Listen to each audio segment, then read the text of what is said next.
Hello. This is, as always, my second attempt to make this video. This time I have a clock sitting there, so I should be able to keep an eye on the time passing by. I'm going to talk about the smoking ban. I've kind of avoided this because it's quite a politically charged subject, in as much as governments, the state, make these rules, and as soon as you engage in disagreeing with that or agreeing with it or whatever, you are engaging in some sort of political discussion, which ultimately can result in all sorts of problems, which I have to firstly say I am quite a political person, politically interested and active, but my YouTube channel is not about politics. It's about pipes and pipe smoking, and my interest in YouTube primarily has been sharing and watching other people's videos on that very same subject.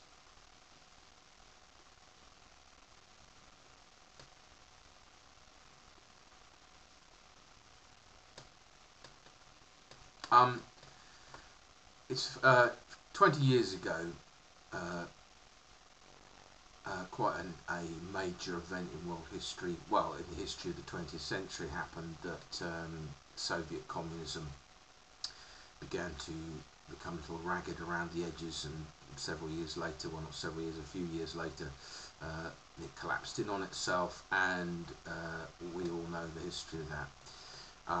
I was 21 in 1989 and watched all these things with a great deal of interest, because you know, when you're young or younger, not old yet, you kind of see things that, you know, we're in a terminal state, that you can't see that you know, things come and go. So it was an incredible, and to watch from afar on TV and so on, people in East Berlin going through to West Berlin, these sorts of things. It was an incredible thing to see. And whilst I was at theological college, Nelson Mandela being released, and other amazing things, which as a younger man, and as I say, when I was at school I was interested in these things. Incredible, absolutely incredible. I couldn't believe it was happening, and I felt, you know, it felt great to be alive whilst this was happening. And you know, one of the kind of questions that all of this raised was, you know, what is this a victory for? And you know, some said this is a great victory for freedom and democracy. You know, and I think lessons may have been learnt since then, that perhaps all was not as quite as it was, but that's another issue. For me, and this is, please bear with me, it is about the smoking ban.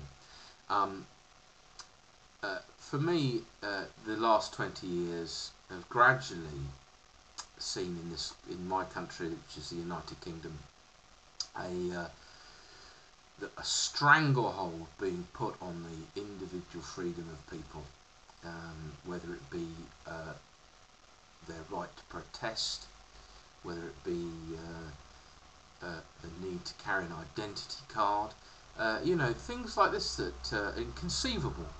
If, as that 21-year-old young man going off to theological, going away from home for the first time, you know, any distance, and you know, living on my own and whatnot, if somebody had said to me then, watching these scenes, are you, you know, in 20 years from now, you'll be asked to carry an identity card, and you won't be able to smoke in a pub. You will be constantly bombarded with adverts, ridiculous adverts, about smoking, that you will practically become a pariah in society because of it. The interesting thing, of course, is that the smoking ban in the United Kingdom, what it's mostly done is close pubs down, which I suppose if you're a health fascist, probably would be a good thing as well. I mean, it's just interference in people's lives. Now, I am not completely against saying some places should be smoke-free. I'm not against the idea of restaurants being smoke-free. However, you know, to force the smoker out, it's a pitiable sight to walk along a high street in the United Kingdom now. You see little huddles in the winter of cigarette smokers. I mean, pipe smokers, it's even worse. You can't go out whilst you're at a pub and have a quick pipe. It doesn't work like that. Pipe smoking to me is a restful, peaceful, enjoyable piece of relaxation, and not something you stand in a force 9 gale, unless you're a sailor, of course, on the bridge of your ship or whatever. But for Joe Schmo here on the high street, it's just not. That's not the way it's done. In the summer, I enjoy sitting outside and smoking, but you know, it's ridiculous. We're bombarded with adverts, ridiculous adverts. One of this very saccharine child saying that she doesn't want daddy to die. You know, what the real world, I'm afraid, people die, whether it's of smoking, of old age, of, you know, it's just ridiculous. And it's an attack on culture. I mean, you know, ideas of rating films 18 because they might have somebody smoking in them. I mean, it's just absurd. I can't go into my tobacconist, a specialised shop where everybody who goes in there smokes.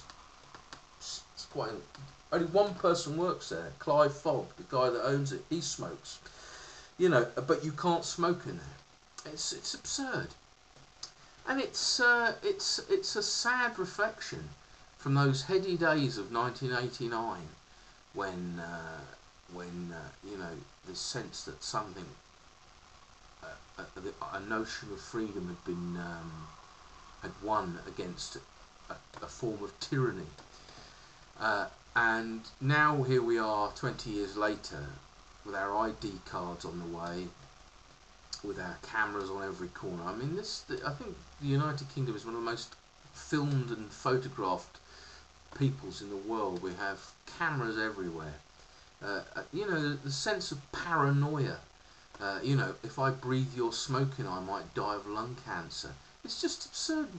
Fewer people smoke today than they did in 1950, and you don't see scores of people dying from passive smoking from that era. It's just ridiculous.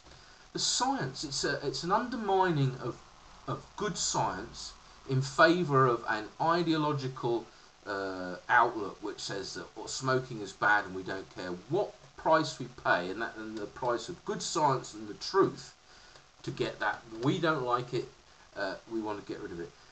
Funnily enough, before the BMA got onto the bandwagon of getting smoking banned everywhere, they used to, their big thing was boxing, and they kind of gave up on that, and it's a shame really. They should have kept on at boxing.